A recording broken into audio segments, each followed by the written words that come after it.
श्री शिवाय नमस्तुभ्यम। हम सबको पता है कि 21 नवंबर को शुक्रवार का बहुत ही विशेष सा दिन है ना। शुक्रवार का ये दिन आखिर विशेष क्यों है? क्योंकि आज है चंद्र दर्शन का दिन। जब भी शुक्ल पक्ष स्टार्ट होता है, द्वितीय तिथि को क्या होती है? चंद्र दर्शन का दिन। और इसी चंद्र दर्शन के दिन हम सभी लोगों को नंदी बाबा को स्मरण करना चाहिए। इसीलिए चावल के 7 दाने और पीले चंदन को बेलपत्र की बीच की डंडी पे लगा करके छोटा सा उपाय अगर हम करते हैं तो हमारी वो सारी मनोकामना पूरी होती है जिसके लिए हम कोशिश करते हैं या प्रयत्न करते हैं। ठीक है ना। चलो समझने की कोशिश करते हैं कि इस उपाय के बेनिफिट क्या हैं और फायदे क्या हैं। मनोकामना की तो बातें हमने कर ली हैं, लेकिन उस मनोकामना में भी क्या आप इस उपाय को किसी और के लिए कर सकते हो या खुद के लिए ही करना है? तो आप इस उपाय को खुद के लिए भी कर सकते हो और किसी और के लिए भी कर सकते हो, इसमें कोई दिक्कत नहीं है। ठीक है ना। समझने की कोशिश करते हैं, बहुत विस्तार से समझिएगा। देखो यहाँ पर आपको बेलपत्र दिखाई दे रहा है, अरे दिख रहा है ना। तो क्या करना है, पहले तो एक बेलपत्र ले लो, बहुत ही प्यारी सी सुंदर सी। पहला काम आपको यही करना। ठीक। अब मैंने आपसे कहा है कि आज के दिन हमें पीले चंदन का इस्तेमाल करना चाहिए, बताया मैंने। तो आपके पास में यहाँ जो बेलपत्र है इस पर पीला चंदन आपको एज सच ऐसा ही लगाना है, जैसे मैंने लगा दिया आपको भी लगाना। ठीक। पीला चंदन लगाया। पीला चंदन लगाने के बाद में आपके पास में होना चाहिए चावल का दाना। कितने चावल? 7 चावल का दाना। अब इस 7 चावल के दाने को कुछ इस प्रकार से लाइन से आपको ऐसे चिपकाना है, जैसे मैंने चिपका दिया ना, आपको भी ऐसे ही चिपकाना होगा चावल के 7 दाने को। ठीक। अब इस बेलपत्र को फिर यहाँ से उठाइए और उठाने के बाद में आपको पहुंच जाना है भोले शंकर के शिवलिंग के पास में। अच्छा देखो यहाँ पर एक चंदन दिखाई दे रहा होगा, अरे दिख रहा है ना। तो ऐसा नहीं ज़रूरी होता है कि कोई एक पर्टिकुलर चंदन ही। पीले चंदन में आप जो प्योर पीला चंदन आता है उसका भी इस्तेमाल कर सकते हो।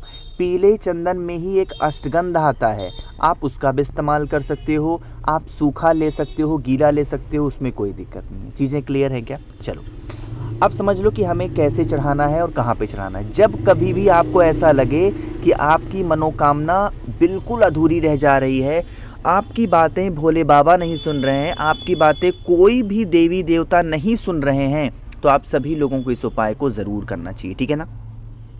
विधि मैंने आपको बता ही दिया है कि आप सभी लोगों को फेस कौन सी दिशा में रखना है? उत्तर दिशा। उत्तर दिशा की तरफ फेस करके अब यहाँ पर जो आपको जलाधारी दिखाई दे रही है, इसी जलाधारी पर आपके पास में जो बेलपत्र थी उसको ऐसे चिपका देना। अब जब चिपकाओगे ध्यान रखिएगा, हम सभी लोगों को आज नंदी बाबा का स्मरण करना है, इसीलिए नंदीश्वर महादेव का ध्यान करना है। रिपीट कर रहा हूँ, किसका ध्यान करोगे? नंदीश्वर महादेव का स्मरण करके ध्यान करके अगर आप इस उपाय को करते हैं तो इससे आपकी फैमिली में, इससे आपके परिवार में कभी भी किसी भी प्रकार की समस्या प्रॉब्लम नहीं आ सकती है। परिवार में खुशियाँ बरकरार रहेंगी। ठीक है ना। करिएगा और फिर 1 लोटा जल ज़रूर चढ़ा देना। चीज़ें क्लियर हैं क्या? चलिए आगे बढ़ते हैं। अब इस वीडियो पे करने वाले हम लोग अपने दूसरे उपाय की तरफ, जो कि अब यह उपाय हम सभी लोगों को करना है कहाँ पर? चंद्र देवता के पास में। आज चंद्र दर्शन का दिन है, है ना। चंद्र दर्शन का दिन है आज, तो हमें आज चंद्र दर्शन करना है। ठीक। लेकिन चंद्र दर्शन तो हम करेंगे तो इसके फ़ायदे क्या होंगे?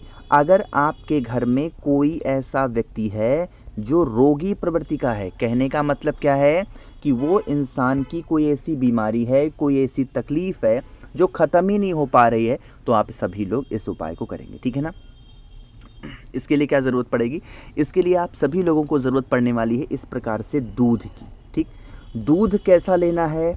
गऊ माता का दूध लेना है और इस दूध को गर्म ना किया गया हो, इस चीज़ का विशेष ध्यान देंगे, यानी कच्चा दूध लीजिए। ठीक है ना। इसे ले लिया। अब यहाँ पर ले करके कहाँ पे जाओगे दूध को? चंद्र देवता की रोशनी में। अब यहाँ पर रोशनी तो आपको बहुत तेज़ देखने को नहीं मिलेगी। क्यों? क्योंकि जब चंद्र दर्शन का दिन होता है तो चंद्रदेव बिल्कुल ऐसे हल्के से निकले होते हैं, जैसे एक लकीर मैंने खींची ऐसे ही इतने ही मोटे चंद्र दर्शन ऐसे देखने को मिलते हैं ना। अब इतना करने के बाद में अब आप लोग को क्या करना है? जो आपके पास में दूध है और उस दूध के अंदर चावल के 6 दाने डालोगे। रिपीट कर रहा हूँ, कितने दाने? चावल के 6 दाने डालेंगे। चंद्र देवता की रोशनी में जब चंद्र दर्शन हो जाए, आपको वही दूध क्या करना है, यहाँ पर बिल्कुल नहीं चढ़ाना है, बल्कि उस दूध को चंद्र देवता के ऊपर से घुमाना है जब चंद्र दर्शन का दिन हो। कितनी बार घुमाओगे? 7 बार घुमाना है। और घुमाने के बाद में आप लोगों को एक नाम बोलना है महादेव का। ये नाम मैंने आपको कई बार बताया है, एक बार रिपीट कर दे रहा हूँ, बालचंद्रेश्वर महादेव। कौन से नाम से? बालचंद्रेश्वर महादेव के नाम से अगर आप घुमाते हो और इस उपाय को करते हो तो इससे आपके परिवार में कभी संकट नहीं आएगा। पहला काम तो ये हुआ। तो बालचंद्रेश्वर महादेव के नाम से घुमाना, फिर उसी दूध को लेकर के कहाँ पे आओगे? आपके घर में जो देवादिदेव महादेव का शिवलिंग है वहाँ पर लेकर के आओ, और फिर क्या करना है, पूरा दूध दोबारा से चावल के दाने के साथ में वही नाम दोबारा रिपीट कर रहा हूँ, बालचंद्रेश्वर महादेव के नाम से अगर आप समर्पित करते हो, चढ़ाते हो, तो इससे आपके परिवार में कभी दुख दुविधा नहीं आती है। हमेशा सुख शांति एवं समृद्धि का वास आपके घर में, परिवार में सदैव बना रहता है ना। तो करिएगा ज़रूर। आगे बढ़ते हैं। अब इस वीडियो पे करने वाले हम लोग अपने तीसरे उपाय की तरफ, जो कि हमें कहाँ पे करना है? भोले बाबा के शिवलिंग के पास में करना है। आज है शुक्रवार का दिन। इस उपाय को करने से हमें फ़ायदा क्या होगा, कैसे क्या करना है, सब कुछ बताऊंगा। लेकिन आप भी अपनी थोड़ी सी ड्यूटी निभा दो, और वो ड्यूटी क्या है कि वीडियो को कम से कम 5 लोगों तक हर व्यक्ति शेयर किया करिए, है ना। जितने भी लोग मेरी आवाज़ पहली बार सुन रहे हो, अचानक से आ गए हो, तो जल्दी से चैनल को सब्सक्राइब कर दिया करो, और हाँ, वीडियो को तो लाइक ज़रूर करना है, ठीक है ना। चलो अब हम लोग समझने की कोशिश कर लेते हैं कि इस उपाय के फ़ायदे क्या हैं ना। देखो, जैसे यहाँ पर महादेव का शिवलिंग आपको दिखाई दे रहा है। शुक्रवार का दिन ऐसी मान्यता होती है, ऐसा माना जाता है, किसका होता है?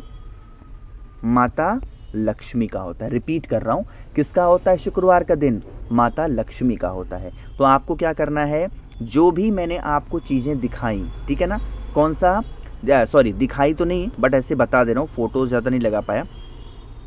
ये उपाय धन संपदा के लिए करेंगे, माता लक्ष्मी का दिन है। तो धन संपदा के लिए सबसे पहले 2 चीज़ों को नोट कर लो। एक कौन सा है? एक होगा लाल चंदन, और दूसरे नंबर पे कौन सी सामग्री आएगी? बताओ जल्दी से। दूसरे नंबर पे जो सामान आएगा सामने निकल करके, वो आता है बेलपत्र, ठीक है ना। बेलपत्र के 3 पत्तों पर लाल चंदन का लेपन करोगे। क्या करना है? बेलपत्र के 3 पत्तों पर लाल चंदन का लेपन करोगे। आज के दिन एक मंत्र बोला जाता है, वो मंत्र यहाँ पर लिख दे रहा हूँ, कई बार बता चुका हूँ। क्या लिखा है? ओम श्रीम नमः। ये जो श्री के ऊपर बिंदी मैंने लगाई है ना, इसीलिए इसको क्या पढ़ेंगे? श्रीम पढ़ते हैं, माँ श्रीम पढ़ते हैं, ओम श्रीम नमः, ठीक है ना। और फिर आप लोगों को उस एक बेलपत्र को ऐसे शिवलिंग पर समर्पित कर देना, और फिर 1 लोटा जल चढ़ा देना। इससे माता लक्ष्मी अगर घर से रूठी हुई होती है ना, तो वो प्रसन्न हो जाती हैं, खुश हो जाती हैं, और जिससे हमें कभी भी पीछे मुड़ के देखना नहीं पड़ता, स्पेशली धन संपदा के लिए। अब यहाँ पर एक चीज़ और बताने जा रहा हूँ, सुनिएगा। जब कभी भी आप कोई सा भी उपाय करो और स्थिति विपरीत हो घर की, हमेशा कोशिश किया करो उपाय को प्रदोष काल में करने की।